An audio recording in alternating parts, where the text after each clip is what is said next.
In yesterday's video, I brought you the top 10 selling mirrorless cameras in Japan from March the 1st through March the 15th.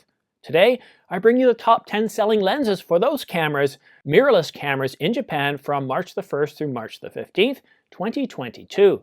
The number one spot goes to the Tamron 30 to 150mm f2.8. It sells for $18.99 and will be available in April. So you can't purchase it now, but you can use the pre-order links down below from B&H and Amazon to purchase this lens. It is around £2, but it's quite an interesting lens. I mean, we've got a zoom lens here that's wide enough for landscapes at 30mm, but then is a telephoto going to 150mm, which is good for wildlife. And if you're going to be out there shooting and you're not getting your shot and the sun's starting to dim a little bit, dipping below the trees or the mountains, well, it can open up to f2, and that's really the secret sauce here. Not that it sells for $18.99 and that it's a little bit expensive for a zoom lens, but that it has a wide open aperture at f2. In the number 2 spot, we have the Canon RF 100 to 500mm f4.5 to 7.1. It's L-series image stabilized and it's a USM lens. And the price of this one? Well, it's going to set you back $28.99. Now that's a lot of money for the ordinary filmmaker or photographer for a camera, let alone a lens. But as far as sharpness goes from the center to the edges at 100mm or 500mm, you're not going to be disappointed. And chromatic aberration is significantly reduced. This lens is perfect for wildlife or for those photographers trying to take picture of subjects that, well, they don't want photographers taking pictures of them. This works great for wildlife, but it also works great for those taking photos of people that don't want to have their photos taken of. And you know who you are. So a really good lens, but again, at $28.99, this isn't for the ordinary filmmaker or photographer. However, the Canon RF 100 to 400mm f5.6 to f8, also image stabilized and a USM lens, but it's not an L series. It's not as sharp. It suffers from more chromatic aberration, but at $649, that's right, $649, it's also in the top 10, and it's a very, very popular lens. I've researched this lens. I almost thought of getting it. I've also thought of getting the EF 100 to 400mm, but I decided not to. I decided to wait.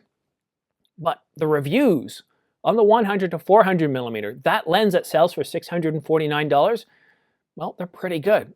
So if you can't afford to shell out $2,800 US for the 100 to 500mm L series, well, give this lens a shot. At $649, even if you are disappointed, you're not going to lose much on the resale market. In third place is another Canon lens. It's the RF 70 to 200 f2.8.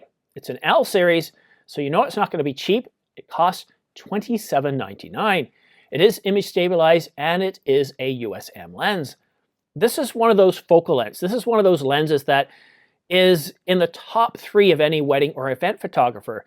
It's a really good lens. As far as sharpness goes, as far as aberration goes, it's much reduced. So if you're trying to get portrait shots, if you're doing wedding or events where you can't always get up close and personal to your subject, you can still take a shot like you're only a few feet away. A highly recommended lens. And of course, the other lens that's going to be in the bag of wedding and event photographers is the 24 to 70. This lens is really, really amazing. It's also an f2.8. It's L series image stabilized USM, and it's significantly less. Well, I wouldn't say it's significantly less. It's several $100s less at $23.99. I look at these prices and I have to say that, you know, if I go back who's kidding who? If I go back about 10 years, I remember when seeing a lens that was just pushing $2,000 or $2,100 was on the top shelf. It was the best of the best. And no, I'm not talking about lenses like the EF 1200mm, which sold for $100,000. I'm talking about 70 to 200s. I'm talking about 24 to 70s. It just seems like now prices just keep running amok and that they keep going up and up. But still, these are very, very good lenses. One thing that Canon has done is they just haven't taken the insides of the EF versions. They've improved the quality. They've reduced chromatic aberration even further, improved sharpness, and in some cases, they've reduced weight or they've compacted them so they travel better. But still, if you're not a professional, then consider some of the more affordable RF lenses, and I would say consider the Tamron a Sigma, but those companies aren't currently making lenses for the Canon RF platform. And speaking of Sigma, in fourth spot is the Sigma 85mm f1.4, and as I just mentioned, because they're not making anything for Canon, you know this is for Sony's E-mount. I like the 85mm. Now, I don't enjoy it nearly as much as the Village Mirror does. He does portraits, he does food photography and product photography, and he really loves that 85mm, and I do like it. I can appreciate it, especially when you can get up close and personal with a macro. But for me, it's just one of those focal lengths that I haven't truly, well, been serious about. And maybe I will, maybe I won't. I've already done reviews of a couple of 85mm, and I do have one on the shelf back here, but it's not even in my top 5, although it's in, well, Japan's top 10, that's for sure. In sixth place is what I consider to be the go-to default focal range for pretty well any full-frame mirrorless camera, and that's the 24-105. Now, this is Sony's only lens in the top 10. It's f4, and you can shoot at f4 constant throughout the entire focal range, whether you're at 24mm or you open it up to 105. It's very similar in terms of optics to the Canon RF 24-105 that I shoot with a lot. And while I don't have a Sony camera, I can speak to this focal range. A weather-sealed lens where you have a constant aperture of f4 through the entire focal range really makes a difference. If I was given a choice to take one lens with me, and there are situations where that matters when you're traveling, you don't want to take a lot of gear with you, and you want to travel light, the 24-105 is a great general purpose lens. It's amazing. And I know Canon offers a more affordable 24-105 that has a variable aperture throughout the focal range. But I chose not to get that because it wasn't weather sealed, and the amount of times where I'm out and about and it starts to snow, starts to rain, or a couple of years ago I was on Maid of the Mist down there, and you're not getting a little bit of mist in the face. It's like somebody's taking a bucket of water, aerosoling it, and throwing it right at you. You literally get drenched. So the ability to have weather sealing as well as a constant aperture of f4, I think is amazing. And this Sony lens, no wonder it's in a top 10. If you're just starting out, if you're just getting into full frame, this should be your general purpose lens. If you're on APS-C beforehand and you're shooting with like a 15-55, sorry, an 18-55 or an 18-105 or an 18-135, 18-77, this is your general purpose go-to lens for full frame, the 24-105. It's really, really good for capturing landscapes as wide open. But as you move it to 50mm or 35mm, it works as a portrait lens as well, especially if you're up against, I don't know, the pyramids or the Louvre or some other historical, or not even historical, something that you want to capture yourself besides. I think the 24-105 is a great lens. Now, it does come in at $1398, and while more affordable than some of the other lenses I've talked about, $1398 is moving away from that affordable side of things. And while it's still more expensive than the Canon 24-105, which is $1299, it's hard to believe that Sony's more expensive than Canon in this particular case. But even the Canon used to be $100 less. Just a year ago, it came out at $1199. And this is the sad thing. We keep seeing the prices of lenses going up. The market is shrinking, but the prices of things keeps going up. And I don't know if this is sustainable. To keep raising prices as the market shrinks, it's not doing anything to attract people to the system. I mean, just trying to sell somebody on why they should get a camera like a full frame or an APS-C or even a Micro Four Thirds. You can get them interested by the optics. You can show them some of the photos you've taken, and they're interested. You're pulling them in. You're ready to close them. They're all ready to put their credit card down. But then you tell them the price. They go, I can get a fully loaded iPhone for the price of that lens. And I think this is the challenge right now. It's not just that smartphones are becoming better. The computational aspects of these phones for video and stills are very good. But now we're starting to see the prices of APS-C and mirrorless cameras and their lenses going up. And I think that's a mistake, especially at the affordable level. I think a lens like the 24-105, whether it be Canon, Nikon, or Sony, needs to hit around that $999 price point, even be a market loser just to pull people in. But I don't make the decisions. All right, let's take a look at the rest of the top 10. 8 and 9 spots are very interesting. We have two Tamron lenses, the 28 to 75 f2.8 and the 28, sorry, not the 28, it is the 28 to 200 f2.8 to 5.6. And these lenses are, the prices is what really captures my imagination. $899 and $729, and the 28 to 200 is the one that's $729. These are very affordable. Now, the one thing I'm unaware of with these two lenses is how loud is it? How quiet is it? Is it good enough for video with a shotgun mic mounted or not? But I get it. These are really designed primarily for photographers, and this is some of the problems I've had in the past, going back about 5 years ago with Tamron and Sigma. I would try them out next to Canon lenses, and I found that the focus motors made a lot more noise, noticeable enough that I could hear it from 3 feet away, and for video, it wasn't ideal. But as amazing focal lengths, just looking at them here on the screen here, the 28 to 75, the 28 to 200, $899 and $729 respectively, fast aperture, f2.8, truly, truly amazing lenses. But there's one lens that isn't on this list, and it's not going to be available for sale yet. It's certainly not in March. And that's the Samyang 135mm prime f1.4. Is it 1.4 or 1.8? It's f1.8. A prime 135mm. Now, maybe you know why I'm smiling. If you watch this channel on a regular basis, you know. I shoot Canon. And on the Canon side of things, all of those of us that have moved over to the RF mount, we've been waiting for a replacement of the EF 135mm, a great street photography lens, a great portrait lens, a prime, wide open, either a 135mm prime or even a 70 to 135mm f2 or f1.8, f1.4. We're not sure what the lens embodiment's going to be. The Samyang at $999, and believe it or not, at that price, it's weather sealed.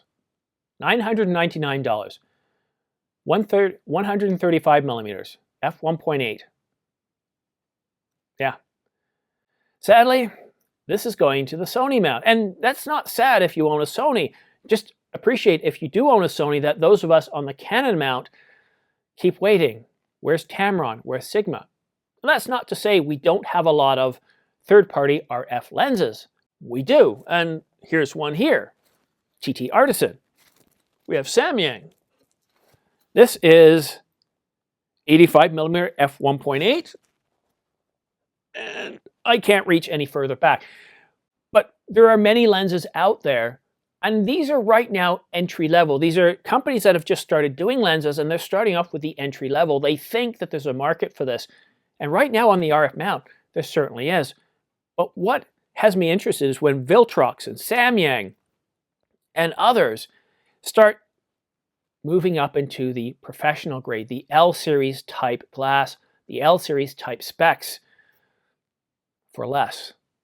Because right now, I've been doing this long enough that I'd rather save up my dollars and buy the L-series to get the better quality, to get a fast aperture, chromatic aberration that's much reduced, sharpness from the center to the edges throughout the entire focal range. But as I've kind of admitted to myself that yes, I'm ready to save up to get better lenses, Canon, Sony, and Nikon keep saying, yeah, okay, you're ready. Well, we're going to keep raising the prices. Now, they're not just saying that to me. It's not because they look to me to, oh, Simon's ready to pay more or get better quality. Let's raise the prices. It's not the case. I know this is not them against me, but it's a little bit frustrating just seeing the prices go up. And the last couple of years have been tough. It's been tough on all of us. It continues to be tough. There's many reasons why we are where we are. And I think we're not going to get out of this anytime soon. When I say not anytime soon, I think life will return to normal sometime around 2025. And I'm not talking about the restrictions on our movement. I'm talking about the ability to actually go to a store and actually be able to purchase something. Do you remember the days when you never pre-ordered anything? What was the point? Because on the day of, there was always something in stock to purchase. I always looked at people who pre-ordered, like my friends, and said, why are you doing this? You're giving a company your money, And what are they giving you in return? I can go on the day of and purchase it. And there was never this situation, except for Xboxes or PlayStations, there was never a situation where I couldn't get what I wanted. But today that's changed if you don't pre-order. And in fact, if you don't pre-order within the first few seconds or few minutes, you can wait months, if not even years. Look at the Canon R3. No, it's Canon R5C. They rhyme, but they're not the same. Being delayed at least 6 months. Now I'm going to take you a bit behind the scenes. I want to talk a little bit more about the Mac Studio. And if you're tired of that and you want to skip up, feel free to skip off. But one thing I've noticed, I've been using this MacBook Air for all my editing on this channel for the last year and literally hundreds of videos. It's done a good job. But the screen is small, and when it comes to audio clips, it takes a while for them to refresh when you zoom in, and I find that a little bit frustrating.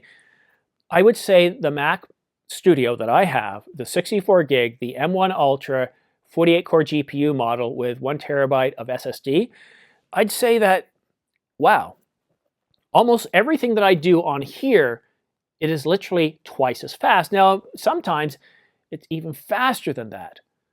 So it's really, really fast. But one thing I think I can say honestly right now, before I finish doing all my testing, I think there's room for optimizations.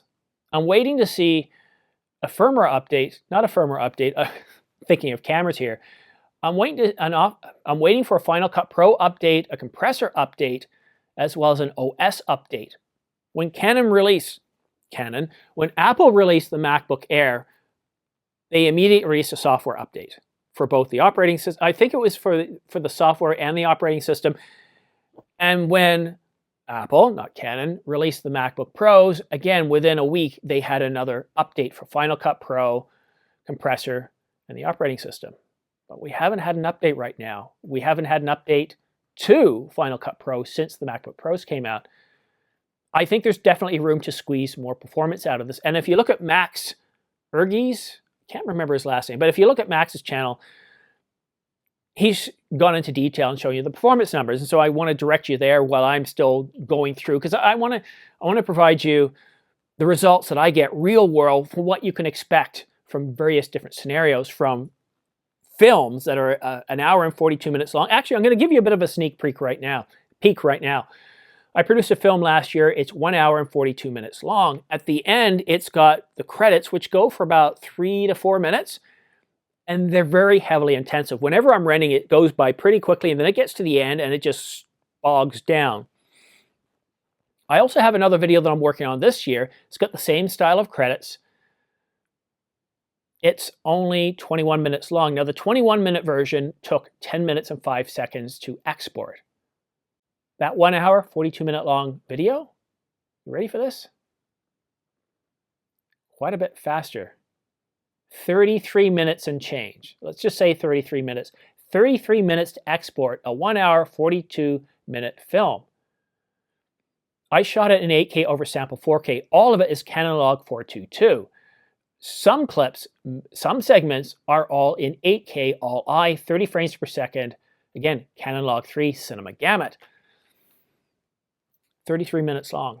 The speeds are definitely there. It's giving me the speeds I'm looking for. But like I said, the real takeaway here, the outcome is, right now I'm not seeing, it doesn't come across as being performance tuned. And yes, it's faster than the base model Mac Studio, but at this point I'd be leading to recommend for anybody else, and if time doesn't matter, if time really doesn't matter too much to you, then get the entry-level one, but at least get 1 terabyte of storage.